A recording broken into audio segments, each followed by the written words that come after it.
Greetings, ladies and gentlemen of the freaking internet. This is the Fat White Knight, as always, coming to you from another episode here on our hardcore totemless survival mode.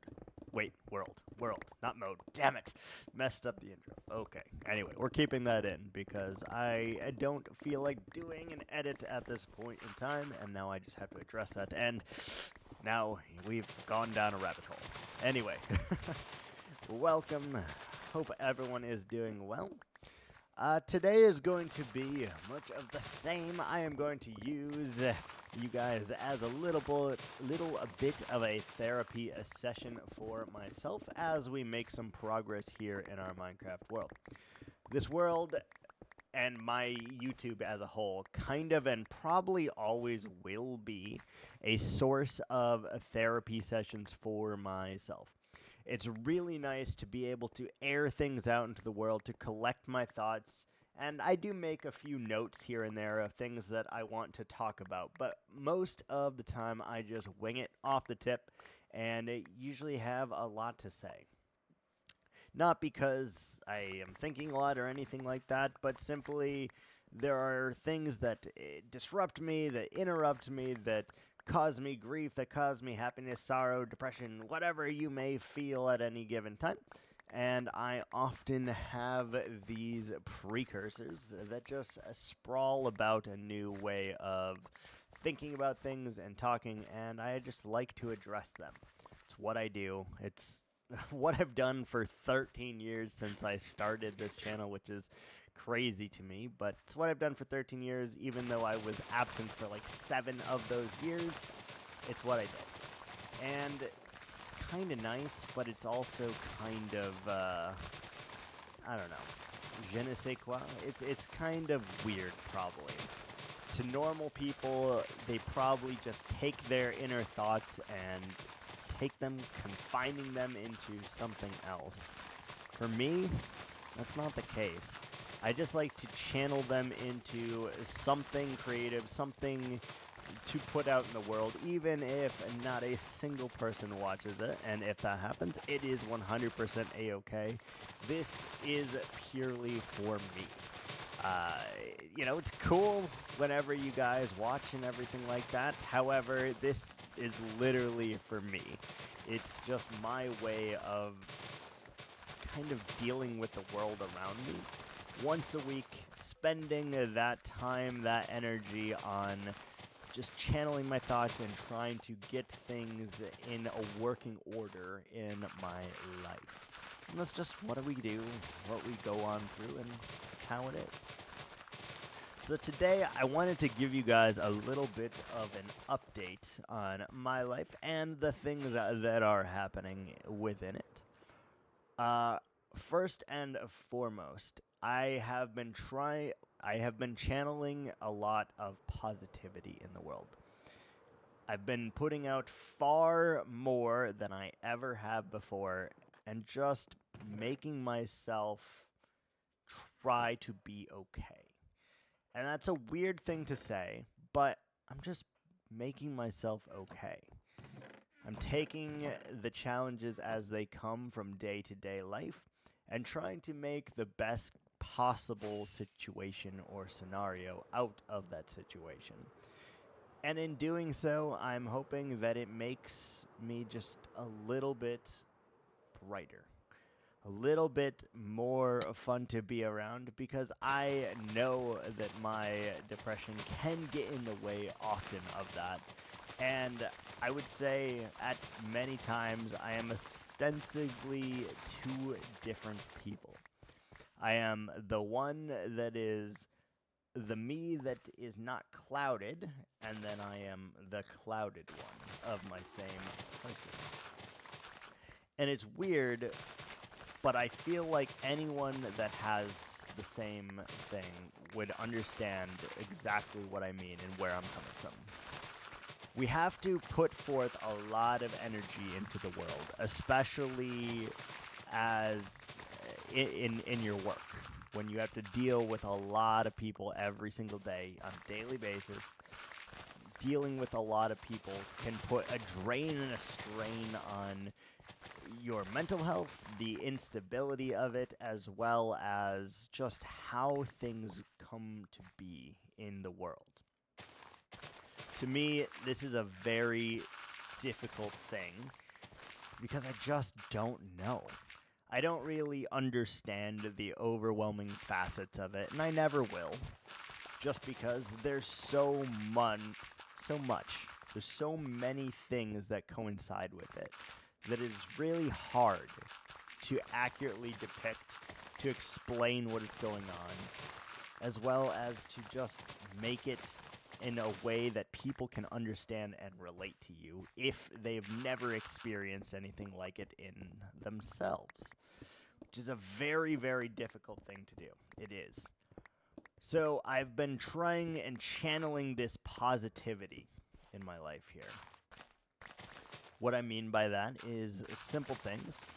I have been fixing the way that I do things instead of making it a chore, such as doing the dishes. You know how some people have a day set aside, they're like, today I'm going to do the dishes, right?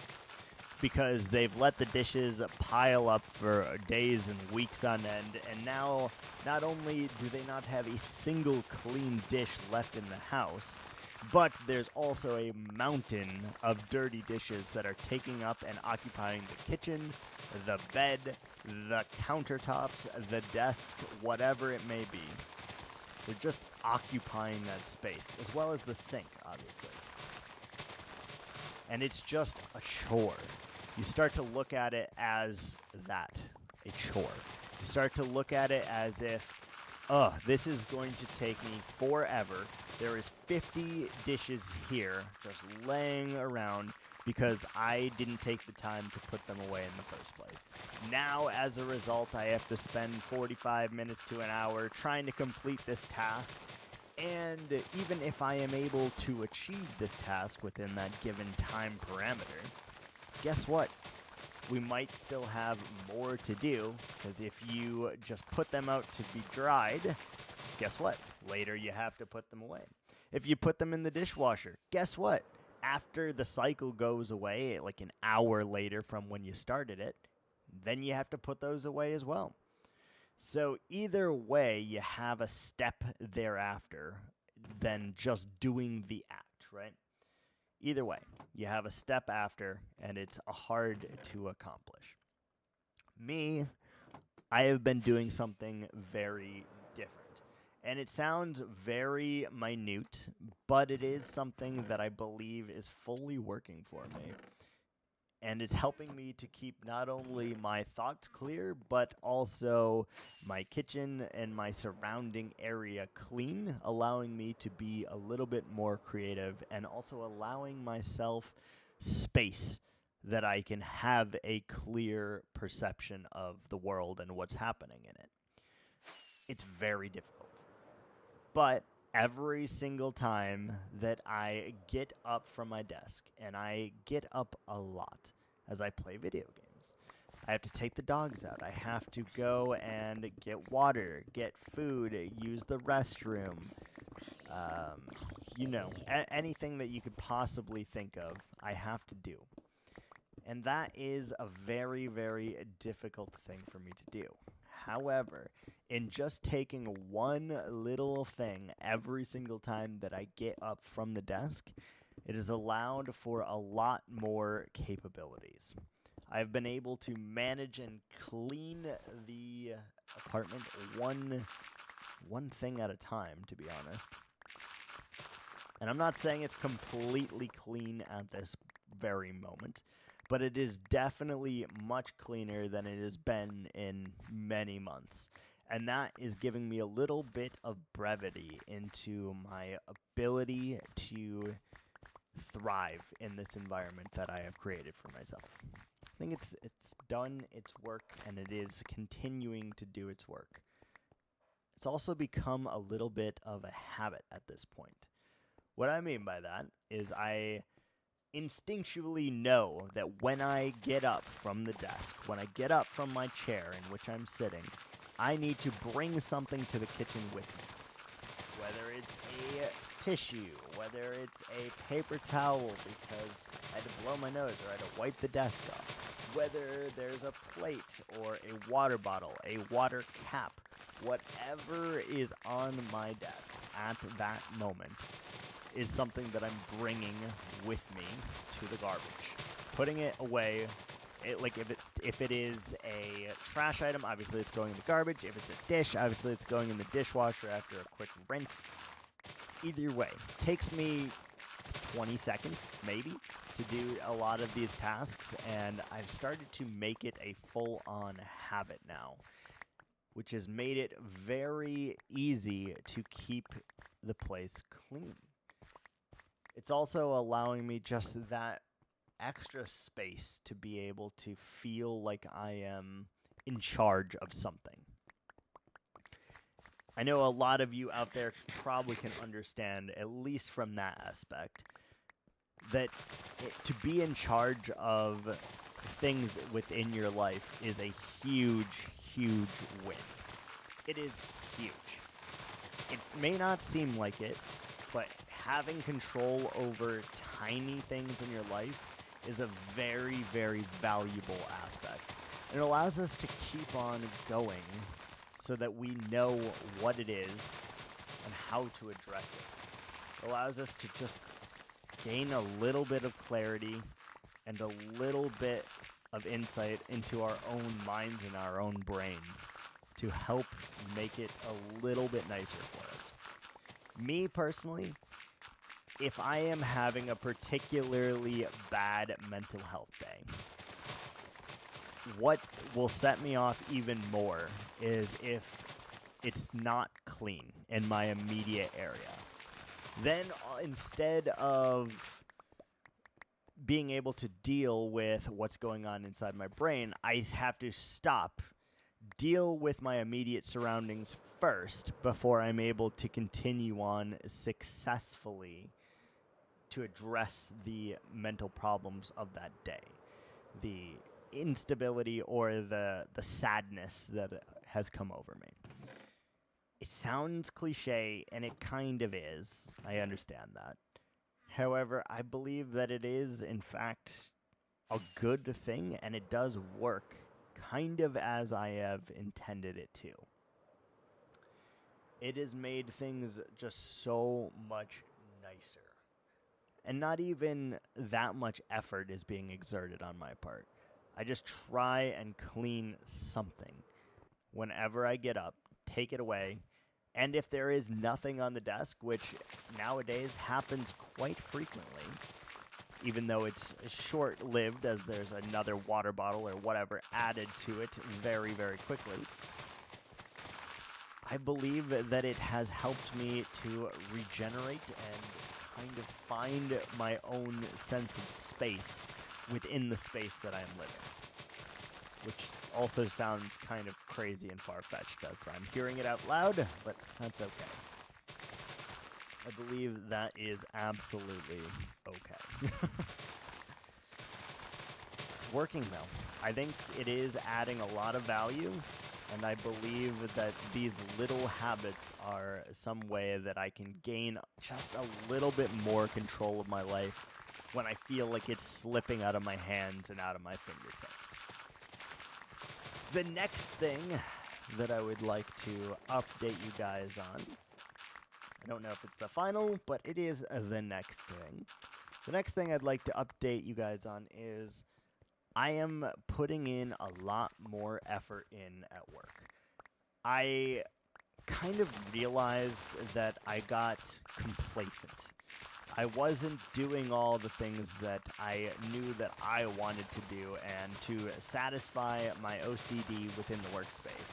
I wasn't doing these things and just kind of letting it slide. But I have started elevating myself and the people around me as well to try and combat this. And even if they think I'm a kiss ass or whatever as a result of just doing things for myself and not for anyone else in the workspace, I feel it's still value added. Regardless of what they say, think, or feel about it, it's not really for them, and I'm not doing it specifically or intrinsically to make them look bad. I'm simply doing it for myself because I have let myself fall and slack a little bit. And that's frustrating to me. It very much is. As a person who always tries to give 100% or 110% in anything that I do, especially being fiercely competitive, I feel that by not doing it, I'm actually letting myself down. I'm actually becoming sort of an angel of death for my own consciousness, and just allowing this to take place is crazy. Now, it does have its negatives and its drawbacks, and anyone who is a overachiever at their current job know exactly what I'm talking about. The more you do, the more productive that you are, the more you get assigned other tasks because you are so good at your job. Whereas the person that is not motivated to do a good job doesn't have to do any additional tasks, which has always been very wrong, in my opinion. I never agreed with it, but every single corporate chain that I have been through has done the same exact thing. Every single one of them lets the high motivation people take charge, gaining more tasks and more things for them to do, while the lower motivation people are able to kind of get away with it just because so much slack is being picked up. I am aware of this and do not condone, nor do I understand why or how someone cannot put in their all with any given task. But I do get it from my perspective of having an increased motivation and desire to do good, just because that's how it should be. You don't half-ass something. You need to full-ass something. It's just how it goes. If you half-ass anything in life, you probably half-ass everything in life. And that's genuinely how I feel about it. But as a result of me increasing my productivity once again, I don't really feel as if I've grown, because I always give 100%. So now I just simply feel as if I've gotten back to the regular, the normal, where I'm able to do the same work, do more tasks, and try to help out where I can, despite the same statute of limitations and despite the same limitations that were enforced upon me before. We only have 24 hours within every single day to do things, correct? Most of us only have between 8 and 12 hours of work every single day, or 5 days a week, rather. And there are only so many things you can do within those set amount of hours of work. However, I believe that just by pushing myself a little bit harder to get back to a state of normalcy, I was able to kind of alleviate some tension that I felt I was bringing on myself. Because I was always a high performer and always willing to go a little bit extra, do a little bit more, a little push to get things done,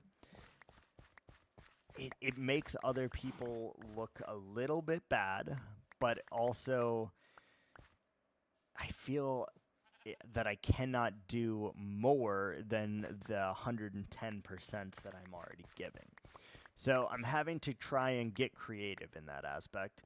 To be able to do more with the same amount of time is quite the trick. If you're able to succeed, my bad. If you're able to succeed, then it is wondrous. You can accomplish much, much more. But for me, I'm doing it for myself, which is something that I guarantee you a lot of people are not doing. They are not doing it simply because it's the right thing to do or because it's going to make them feel happy or whatever. They're just doing the job because that's the job. That's what they do. They do the job, they go home.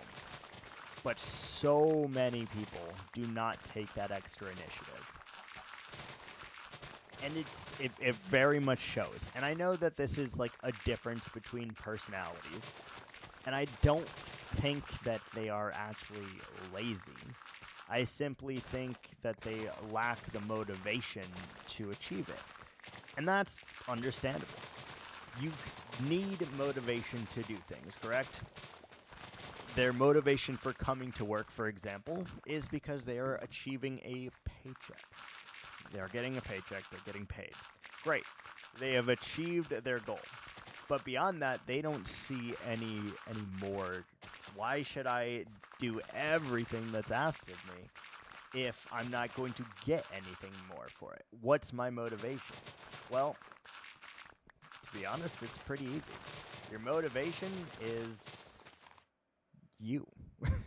You get to be the person that's helpful. You get to try to push the boundaries a little bit. And sometimes, even managers are able to see the value in that, and maybe you're able to escalate your career.